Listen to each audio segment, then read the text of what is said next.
Welcome to The Raw Nerve, the official podcast of MS Australia, a conversation space for all things multiple sclerosis.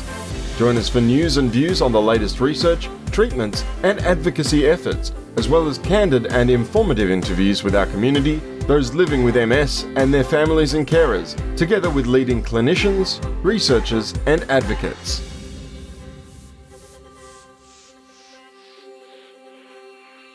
I'm Tennille Luca. I'm the Head of Research here at MS Australia, and we're at the Progress at MS Research Conference right now, and we're bringing something really special for the Raw Nerve. We're going to have a session on symptom management and mental health. So sit back, relax, and listen to this. Many people describe the lived experience of MS as unpredictable. Many people describe that. So what practical things help people feel more control day to day, especially when dealing with invisible symptoms like fatigue, brain fog, and pain? So let's start with lived experience. What's made the biggest real difference for you? Okay, so I'm going to start with my favourite thing in the world with my MS brain. I love a good calendar entry and to-do list. To-do list makes me feel like I've got my life together. Whether I tick anything off is a whole nother thing. Calendar, everything goes in the calendar, and then I can take it out of my brain, free up a bit of space to do other things. In that calendar and scheduling things, schedule your rest periods as well. It's one of the last things I learnt because I'm not very good at it, but scheduling an hour a day or 10 minutes a day to close your eyes, put it in the calendar and treat it as important as your other appointments. Don't let it lapse. It will help you then reset a little bit. Yeah. Gina? Yep. All right. Tim, clinically. Tim, he says to me, I'm not going to answer anything, Jodie. Yeah, and you are, Tim. Clinically, what are the key lifestyle things and symptom management strategies lifestyle and symptom management strategies? Best question, easiest one to answer, because we've all listened to Jodie tell us everything that you all need to be doing. And some of you people have been putting up with people like me and Jodie telling you to do that for 25, 30 years. Look, there's things that we all know are really easy to come from us to say do, but the disease makes that a challenge for you. Exercise is the most important thing you can possibly do all the time, every day. Set it aside. Digressing a little bit, my role has moved into migraine management. It's just as important for them, so you are not alone on that. And we tell people with headaches to go for a walk, and they go, when I walk, my head hurts. You guys are dealing with fatigue, with sensory symptoms and things that play up. Jodie just mentioned this morning how beautifully warm and humid Queensland is, and try to exercise in that. So you've all worked on strategies and things like that you know do. You cannot make it worse. That is the one thing we can tell you. You cannot make the disease worse, and every little bit that you do is going to make you better in the long term. And that's, again, we know it's easy to sit here and tell you that, but keep pushing. And Sarah, what about in everyday, as a neurologist, in everyday clinical practice, particularly around symptom management? What do you think are some of your pearls of wisdom to share about that sort of unpredictability of MS? Can I just say I love talking about symptom management. I think it's really important because a lot of the time when somebody comes to see their neurologist, they're expecting to talk about the disease-modifying therapies, the infusions and, the hundreds of trials that are going on in that space. But I always try and split management into the three sections. We've got the disease-modifying therapies. They're more of our sort of insurance policy for the future. Really important to remember those therapies might not actually change how you feel today. So the symptom management is about what can we do to actually improve your quality of life today, tomorrow, foreseeable future. And then, of course, all the lifestyle things, and those two sort of go together. You started off, Jodie, talking about the unpredictable nature of MS. Just want to pause on that for a minute because it can be so unpredictable. Particularly in early diagnosis, particularly if you've experienced relapses or change in treatment. And it's important to accept that, but not forget there are always factors that are within your control. So focusing on those things. So this concept of self-efficacy, I talk a lot about, we don't know if this new treatment's going to have side effects. We can talk about the risks and benefits, but what can we control moving forward? Well, we can control when your infusion's happening, who you call if you have a problem, what the plan will be for follow-up. So I think some pearls are try and focus on the things that are within your control, because there's always something, even if it's small. And that's why talking about the lifestyle factors is so important, because that is something that is really within your, that's your remit. I often say, I wish I could just give you this pill that will be equivalent to, exercising every day, or I know, right? And look, if we could, we would. But unfortunately, those really important lifestyle factors do come from within. So I would focus on that concept of self-efficacy and those habits, and really giving yourself the best shot at what you can control. Yep. Going to throw you a curly one, Sal. No. But in my head, I've been I know, Sal. Go ahead. You know I was going to do that deliberately. I think when we talk about lifestyle factors, it's really easy for shame to enter the room. And it's something that I think many people struggle with in terms of having to be, the bright, perfectly healthy individual who exercises every day, eats the right food. How can you suggest to people to help deal with that shame? Yeah, thank you. Shame is a huge part of living with MS. And sometimes people with MS don't recognise that they're experiencing shame. So sometimes we have to dig a little bit deeper. And I think along with my panel members, I'm really keen to say that I think it starts with all of this, starts with examining self-talk. How do you talk to yourself about your MS? And everybody here with MS has been in the days of diagnosis. And I think we can all understand that you may have originally had thoughts and talking to yourself like, I'm not going to be able to do this. I can't cope with this. My life has changed forever. This is terrible. Those kind of ideas, that kind of self-talk. And then maybe down the track a little bit, maybe about 12 months to 2 years later, you might, or maybe earlier, you might become an MS warrior and say, I'm not going to let this beat me. I'm going to win. Here we go. And if you come and see a psychologist like me, hopefully you'll get somebody that says, that's so fantastic, you feel so empowered, that's wonderful, but maybe we could take a little bit of a moderate approach here, because we know that MS is not curable. So I don't like setting people up with the, I'm not going to let it beat me, when sometimes you have a really hard day with MS. And sometimes the relapse happens. Sometimes you have symptoms that you can't push through.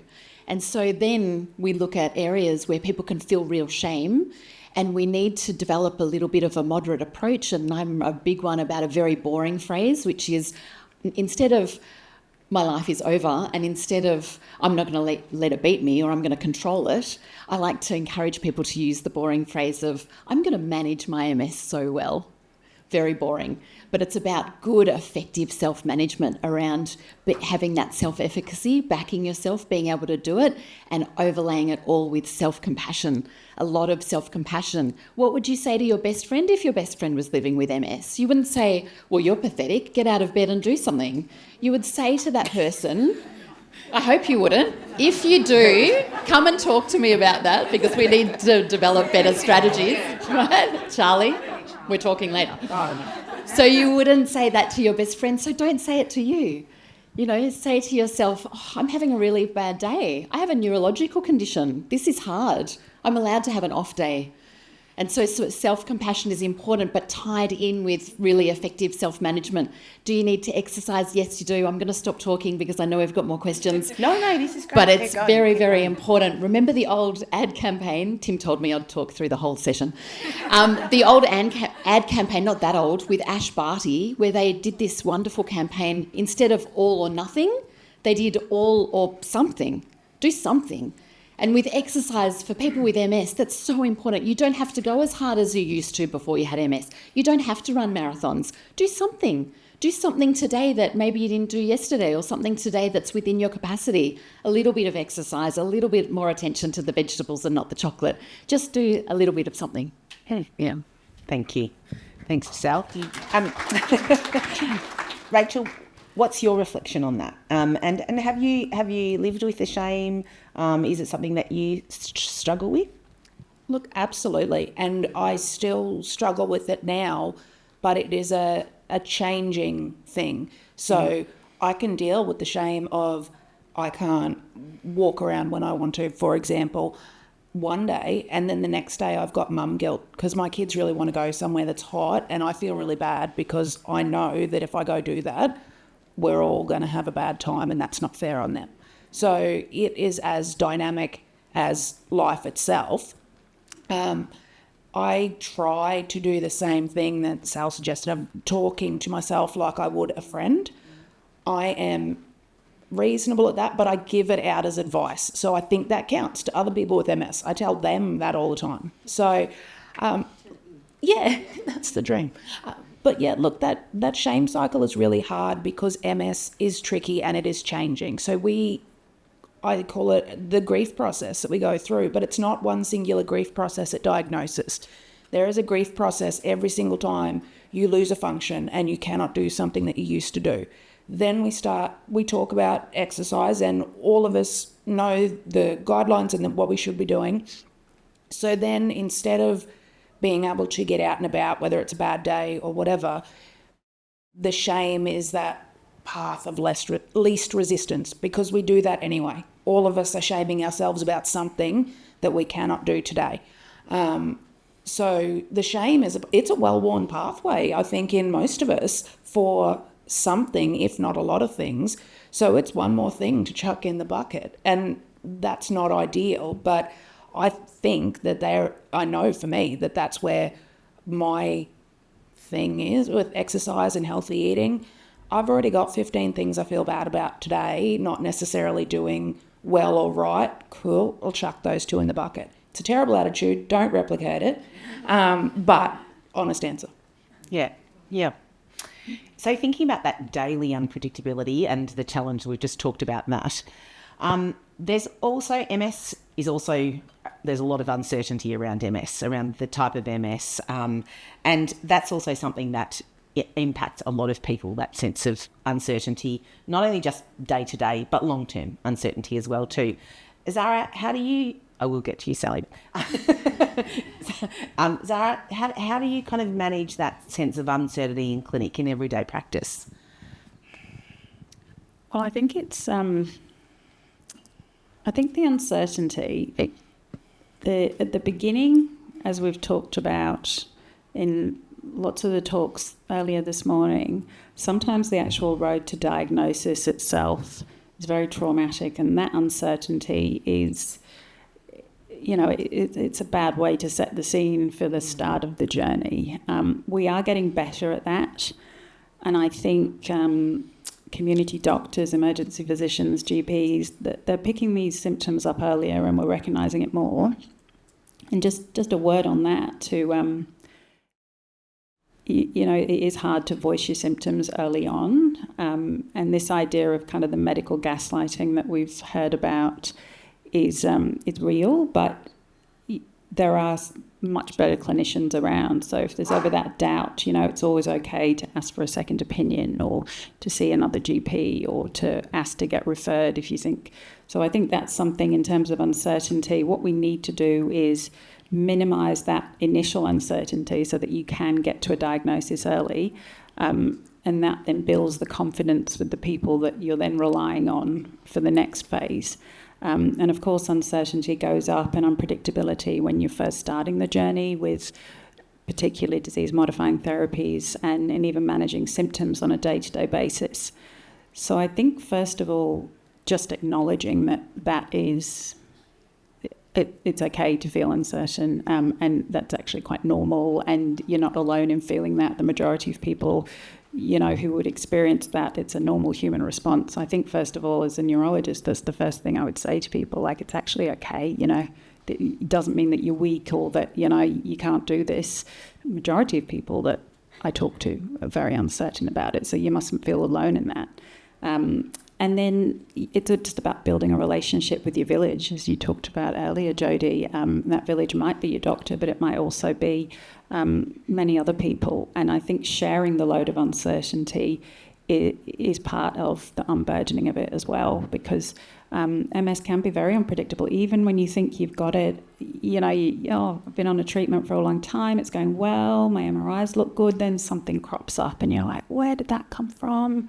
I was not expecting that. And I think being prepared that we might not know what to do is also okay, and having a good team of different people. So as a neurologist, I think my role is to just validate that feeling of uncertainty, and then moving on to really giving that reassurance that you're not alone in the journey, I think.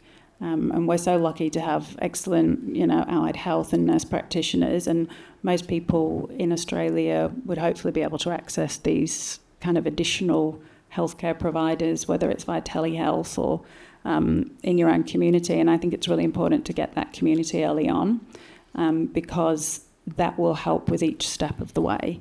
So partly it's about knowing who's there and not just relying on, one particular clinician to be able to manage all of it, but spreading out those tentacles of who you've got for support. And look, MS treatment has completely revolutionised, even in the time that I've been a neurologist. And there are really, really good treatment options. And, around the corner, hopefully we'll have treatments that can work not only on reducing relapse risk, but also in trying to mitigate that slow change and the gradual progression that can occur in some people. We've got some new molecules, the BTK inhibitors, that are hopefully showing a lot of promise, remyelination trials, and I think that uncertainty is hopefully over time going to be a little bit more manageable, although for sure there's always going to be an element of that there, but there is definitely hope. And keeping that in mind is really important as well. It won't always be like this. We're definitely improving. Yep, there may be more drugs to throw at the problem. Sally, uncertainty can quickly spiral to anxiety, and crippling anxiety, I've found for many people. How do you as a psychologist, how can you give some quick suggestions to people to manage and live with that anxiety? Asking you to just do your whole practice in 2 sentences. Okay, that's easy. Well, I'll bring it back a step and say around dealing with that unpredictability or the uncertainty right from the get-go, but right through the course of living with MS. I think it's so important for you to try to be emotionally genuine with the people that love you and that you love. And identifying who those people are. Jodie's talked about having a village, and we need a village. We all need a village. But as somebody with MS, I really encourage you to navigate to a place where you are engaged in effective communication with your loved ones, not comfortable communication. So comfortable communication I often see is this. Somebody will come into my office and they'll say, well, I don't talk to my family about it because I look fine. They don't need to know that I've got all these symptoms going on. I don't want to burden them with it. So I'm fine. I'm good. And again, it's fantastic, go you, very empowered. But if we track that over time, sometimes I'll have people that come into my office that will say to me, well, I've had MS for 15 years and my husband would have no idea what's going on in my body. He has no idea and doesn't understand why the fatigue is so hard, doesn't see the pain that I've got going on. And so at that point, it's really hard to manage. It's much easier to manage in the early days where you can have a look at your communication style with the people that you love and you can say, right, it's really comfortable. It's a lot easier for us not to share our symptoms with others because who wants to talk about the boring, invisible, painful things that are going on in our body? We would rather be identified as everything but the big MS label on our forehead. So we steer away from those discussions. But that leaves this kind of ginormous chasm in a relationship that I will often see 15, 20 years down the track. So I know it's a long way around to how do you deal with anxiety, but the earlier you can be emotionally genuine about what you're going through, both mental health-wise, but also your physical symptoms, the better. And so it's important for you to say, I don't expect you to fix it. And I think that's why a lot of us don't share our symptoms with our loved ones because they can't do anything about it. So they just end up being frustrated if we tell them that we're going through something and they can't fix it. They might get a bit annoyed or agitated. We want to avoid all of that, so we just keep it to ourselves. but you might be able to frame it a little bit differently and say, hey, I just want to let you know that something else is happening in my body that you can't see. I'm a firm believer that MS exists in relationships. It just happens to be in your body.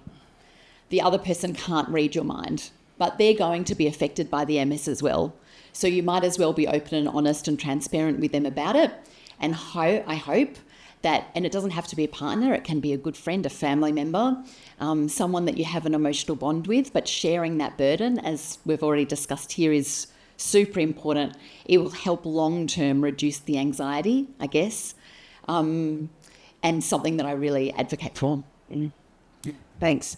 Tim, you spend a lot of time talking about MS, disease-modifying therapies, as nurses, and often a question is this going to work long term? It sort of captures that sense of, I don't really know, and I don't really know where I'm going to end up and if this is going to work. How do you tackle that in practice? It's a perfect question. And again, even some of the science that you're looking at, our scientists, our researchers are actually trying to find a way that we can tell you that we've put you on drug X and it's the right thing for you. Probably Zara will see it as well. Jody will see it. We see you guys and you come back and we go, your scans are good, your blood's good, you're not getting any side effects. And you go, yeah, but I feel like shit. I don't feel like I felt 12 months ago. So that's also a really, really important part about what we're trying to do, big picture-wise. Trial and error is what we do. We do it all the time. We don't know you better than you. MS is probably one of the diseases where you're actually involved in the treatment decision-making framework more than most other chronic diseases are. Sometimes that's a good thing, but if we give you 6 or 7 things to think about, that's going to be a struggle. And again, I might get shot by some colleagues up here, but we actually work for you, not the other way around. So making sure you're getting the ammunition out of us that suits you at that point is really, really important. And then we have to give you our expectations of what we want you to do with while you're doing particular treatment or particular therapy or a particular drug versus our commitment back to you in terms of safety monitoring and checking those things as they move through. But if we knew drug X is perfect for person Y, it makes your life so much better. And it's all about me, so it makes our life a whole lot better too.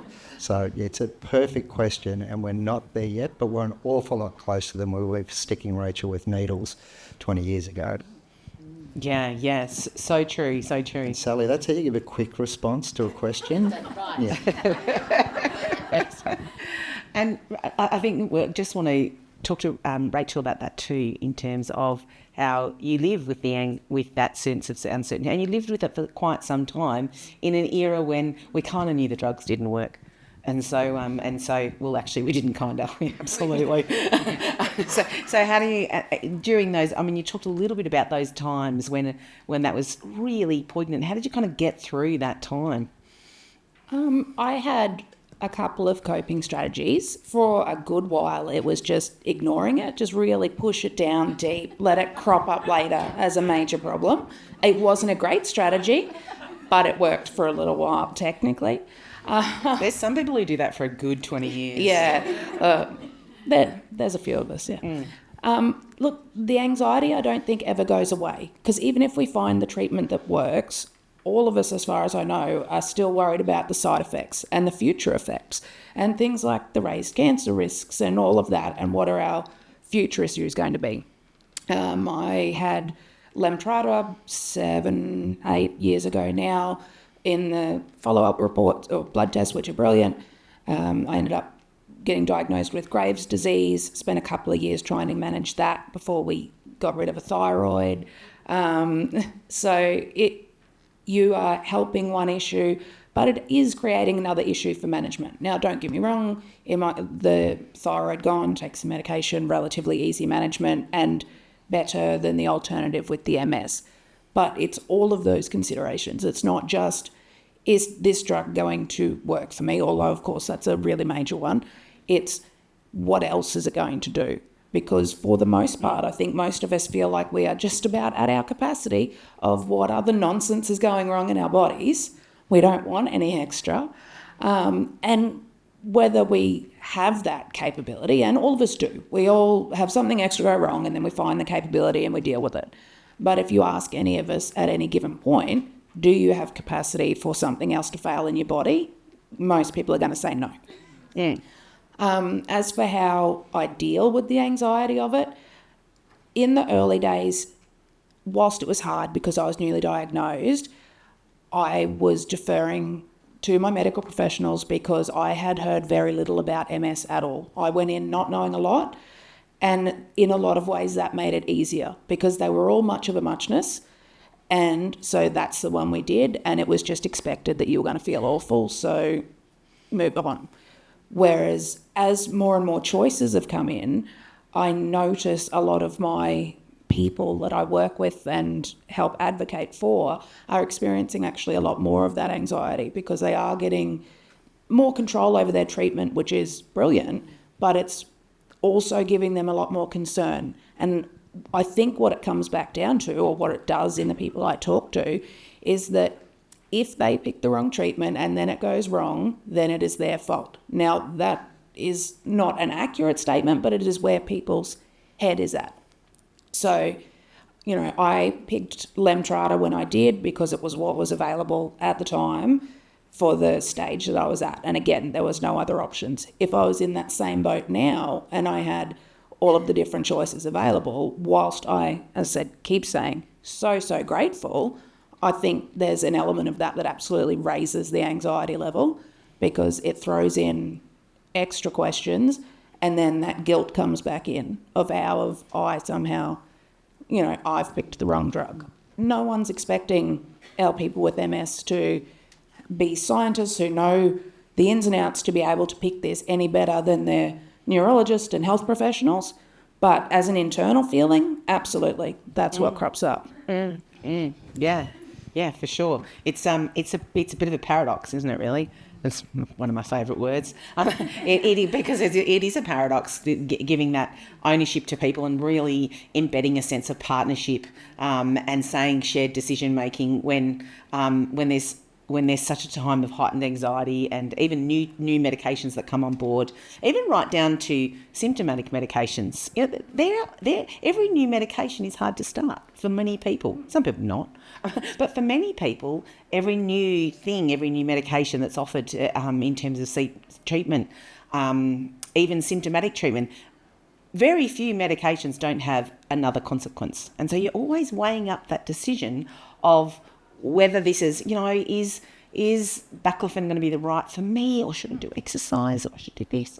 So there's always that shared decision making is great, but sometimes it would just be really nice to have people to tell you what to do, I'm sure. Can I just add one thought to that?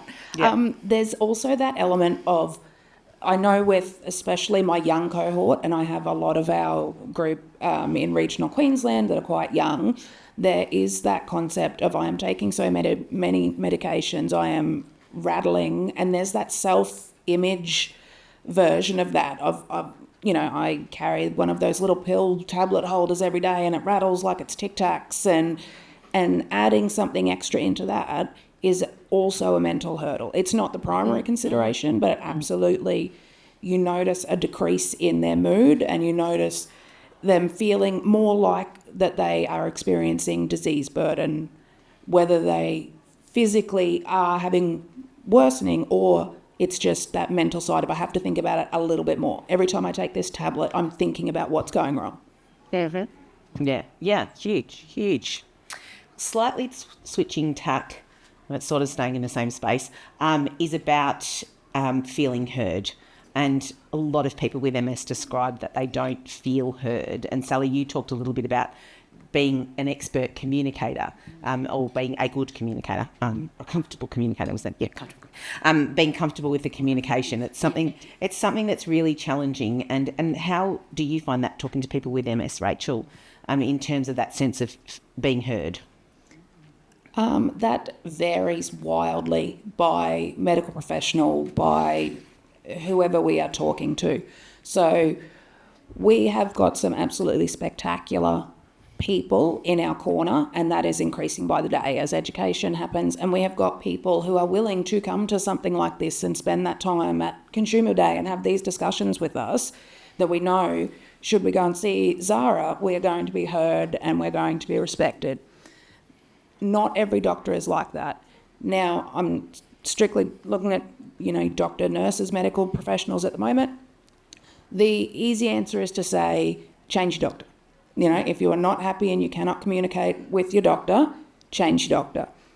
And technically, that is true.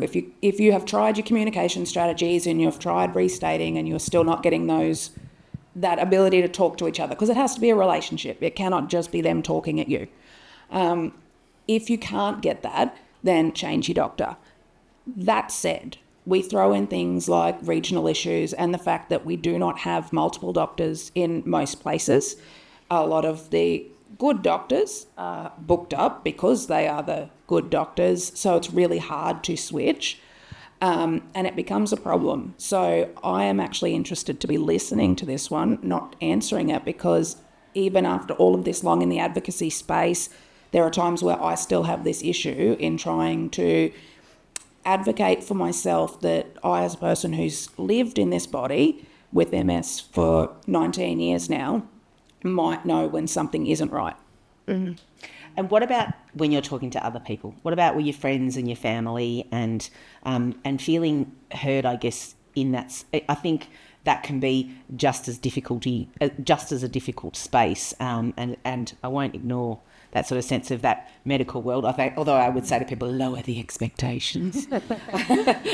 But yeah, look, I am probably either very bad or very good one to ask here. I have been working in this advocate and ambassador space for a very long time. So the people in my life get communicated to about MS and my MS whether they want to or not. They're hearing about it, they're being told about it, they are reading all of the report. It's being presented to them on a platter. That said, in the support group that I manage, I also find that people are having trouble communicating. And I think it ties in with what Sally said. There's a real difference in people who, like couples, talking here, who were together when the MS was diagnosed versus couples who were together before the MS diagnosed. I think the effective hand grenade it throws into an existing relationship can be huge, but going through that together and working through it and figuring it out together, also huge. Flip side is meeting someone and telling them that you have MS is one thing, then explaining the symptomology and all of that can really fizzle out those early relationships fast. And that's even for friends as well.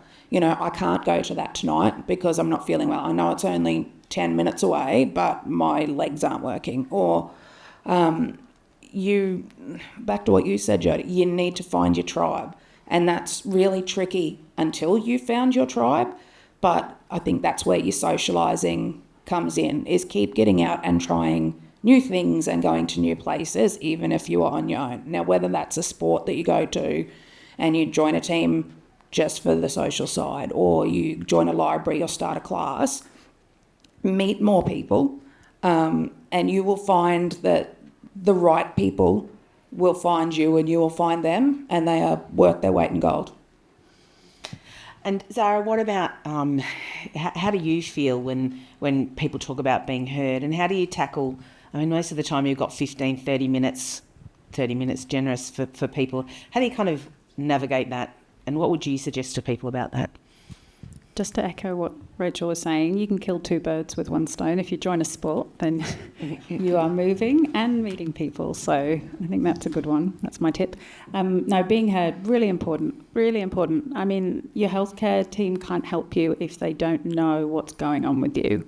And I think when you have a symptom, you might not even recognise it as a symptom, and then how do you put that into words? But it's really important to try and explain how you're feeling and what your concerns are, because not everything is due to MS. And if there's something that you're experiencing, worrying about, and you never tell anybody, it may be something else that's fixable. We talk about comorbidities, and you live with MS and other things crop up. So examples all the time in clinic where people explain something, they say, oh, but that's just my MS. And I'm like, hang on a minute, that's a bit unusual for MS. Let's explore that a bit. And it turns out to be, severe reflux, or that can be fixed by a gastroenterologist, or, it's a musculoskeletal problem. It's not actually the MS spasticity. So it is really important, A, to feel heard, and that you can then build trust with this person that's supposed to be looking after you. Also, some things can be treated. And then we've got lots of emerging symptomatic therapies. Being able to express when you feel that there is that slow, gradual change that, we term progression, that's going to become much more important in the future if we get therapies that can actually modify that progression. So we can't offer those new treatments to people without knowing about it. I don't know if that answers your question, Jodie, but trying to help people to communicate that is hard. So thinking about what you want out of your appointment before you go in, are you here just for your neurologist to fill in a form for you, or are you here because you've got a new symptom that you need to talk about? So having just a moment before the appointment and having your priorities, think about one or two things that you really want to get out of the appointment, I think is really important. And even just telling your team, your nurse or your doctor, as soon as you go in, to say, hi, nice to see you. Okay, before we start, I really want to talk to you about these two things. And then we might go, okay, cool, we'll come back to that. Let's have a look at your MRI and look at your bloods, and then we will come back to those two things. So just signposting, because it's easy to forget. You sit down, you look at an MRI, and then you think, in the weight room after the appointment, I forgot to ask about that. So having a moment just to kind of collect your thoughts beforehand, I think is important.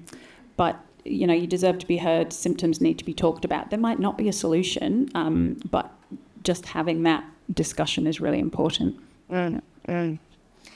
Sally, we'll wind it up here because lunch is coming, and it's Julia's fault. I just wanted to add one thing. But Sally's just going to add one thing about talking to everybody about what it's like. Yes, talking to everybody. I just want to say, know your key messages before any of your difficult conversations. Neurologists, nurses, health professionals, fantastic. I love that idea. Sit down and think about it. I'm a big fan of cup of tea and a piece of paper, write it. And then I don't know what the medical professionals would say about this, but I love the idea. Write down your 2 or 3 top points before your appointment. Write it down, definitely. Yeah, and then I would go one step further. Make a copy of it. Walk in and say, I'm so looking forward to hearing my MRI results. I also wanted to discuss these things with you today because we had a question before about pain management and being shuffled. And I tell you what, sometimes neurologists or nurses will say to me, oh, it's great. We had this fantastic conversation about something that happened on 60 Minutes last night and the patient wanted to talk about that. But and then that went for a good chunk of time because they're interesting topics. But then at the end they said, oh, and I've got a new pain symptom. And then we had no time, but they're the ones that if you put that in front of your neurologist or your health professional as you walk in the room, they can do a very quick assessment of your 3 dot points and know which one they want to spend the most amount of time on to give you the most amount of benefit. 60 Minutes is not as important to your individual situation as your pain and your new pain symptoms and where they can refer you to.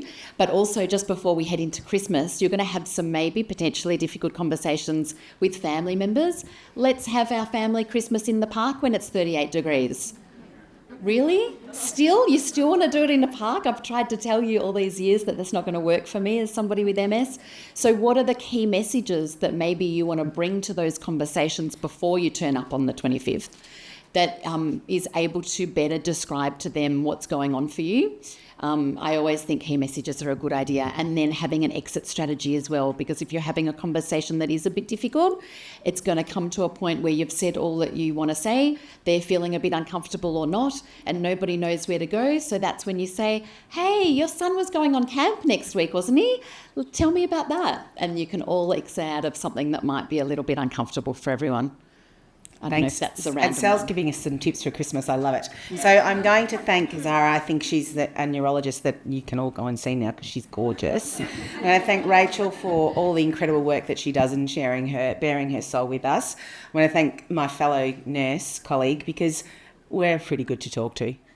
And we also pretty much know. So we've got some words to help you describe those words that you're saying, and that's a really big thing too. Actually, we can go, oh yeah, actually that feels like that and that, and Tim has some very colourful words.